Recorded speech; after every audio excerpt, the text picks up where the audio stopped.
parce que xale yi d'abord tu as des statistiques qui sont là. 75% de la population a moins de 35 ans. Et 13% de l'électorat seulement. Tout à l'heure wax nga les naissances.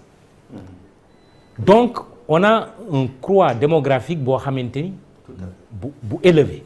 Autrement monsieur Fofana au bout des 5 ans bu ngeen créé wul emploi yu doy waxuma ngeen embaucher tous les jeunes bu ngeen créé wul benn dynamique bu am solo les mêmes causes reproduisant les mêmes effets non seulement jeunes yi dinañu wane seen bopp mais ñaareel bi bu ñu moytuwul li ñuy woowee bombe lay doon encore que man j'ai toujours considéré que jeunesse wala jeunes yi opportunité la mais buñ ko téyewul bu baax jël les décisions qui s'imposent yoo xamante ni dafay am impact effectivement dafay doon bombe. Maintenant moi je voulais rebondir sur une chose wax nga dëgg Ousseynou il ne faut pas que réconciliation bi ñuy wax mu doon espèce u unanimisme benn mais surtout espèce u baara yugo entre politiciens. Pourquoi ma wax ko? Et là j'aimerais avoir des preuves sur la volonté réelle du président Bassirou Diomaye Faye de rupture bi muy wax parce que autant ñu ngi wax rupture mais autant j'ai l'impression que mi ngi mettre un peu trop en avant le consensus. Or le consensus tue la rupture. Am na ay réew. C'est paralysant. C'est paralysant. Am na benn réew bu ñu jege benn njiitu réew yàlla na ko yàlla yërëm dafa jiitaloon consensus c'est bien dans l'esprit mais bu fekkente ni dafa lay paralyser dootoo mën def dara rupture bi nga bëgg a indi tu tues la rupture.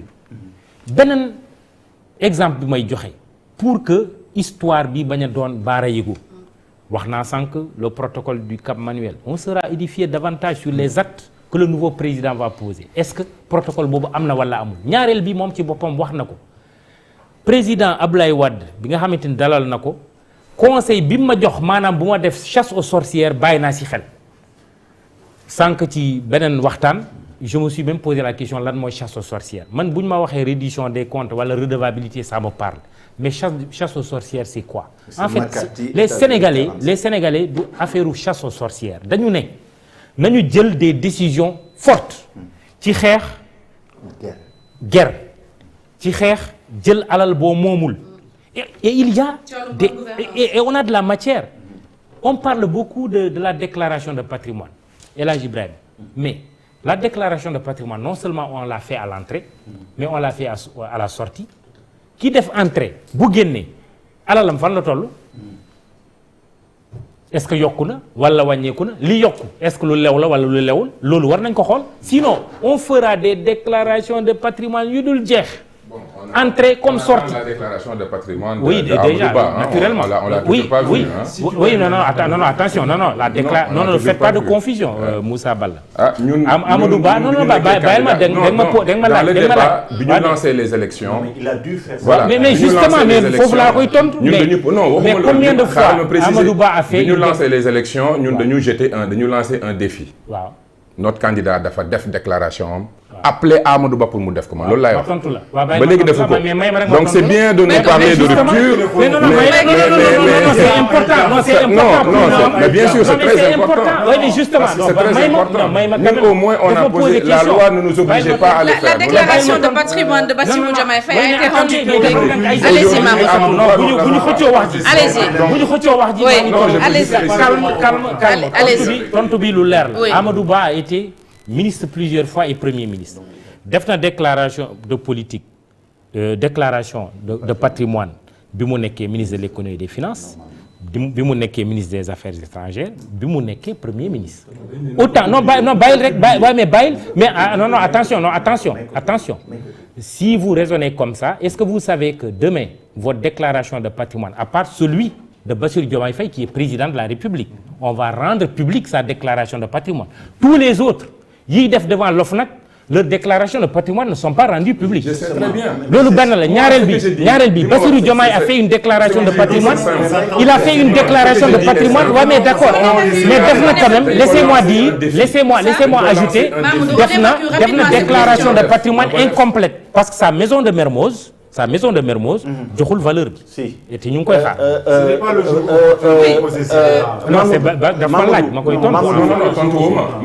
non tontu woo ma man laaj bi ma la laaj mooy dañ leen a lancé un défi. mais le candidat ce n'est pas une obligation pour un candidat de mais au moins ñun wax nañ ko ça n'a même pas de sens. mais je pense à l'heure actuelle Mamoudou Moussa Bala à l'heure actuelle je pense que la déclaration de patrimoine de Amadou Ba importe peu aux Sénégalais puisque non attendez attention bi ñuy xaar mooy la déclaration de Bassirou attention en tant que président de la République. attention pourquoi nañ lu tax ñu am débat bi parce que Mamadou Ibra Kane, et je salue cet esprit, exige de nous que nous ayons une rupture, transparence et tout. Et il a raison.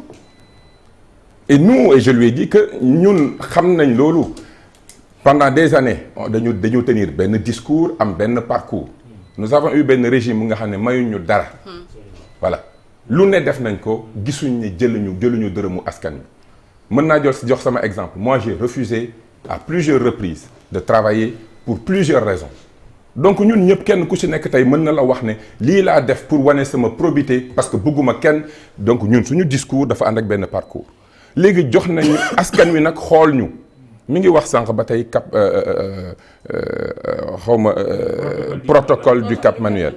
li may sant yàlla mooy protocole bi ñoom ñu ngi ñu koy accuser nekk protocole am na mais dañu ko accuser ñu ëlbati ko dem élection sénégalais yi jox ñu score référendum.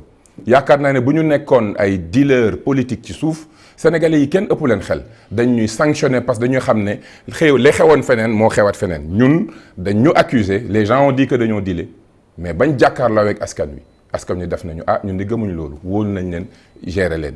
donc ce que je dis et je partage ce point de vue et je suis très ouvert à ce que nit ñi am benn exigence vis-à-vis de nous parce que tey ñun ñoo yor wala ñun ñoo nar a yor alalu askan wi.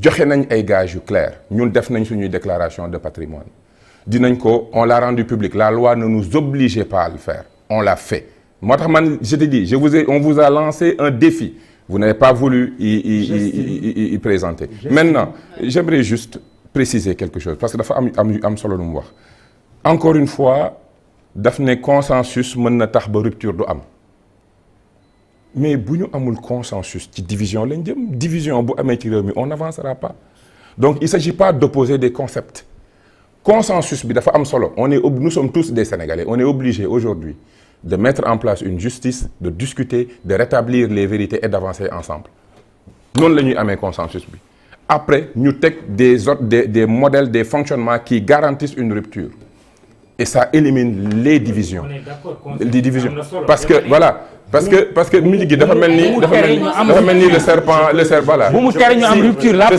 c'est-à-dire que loolu la bëgg a wax pourtant un consensus qu'on a présenté pour saisir le conseil constitutionnel pour qu'on reporte l'élection. bi ñu demee conseil constitutionnel dafa rejeter le fameux consensus. kooku xam nga consensus dafa am fu mu baax ak fu mu baaxul. suñu borom day wax ne. génération bu nekk ak li nga xam ne dinaa la ko laaj. du ma laaj mukk beneen génération loo xam ne beneen génération.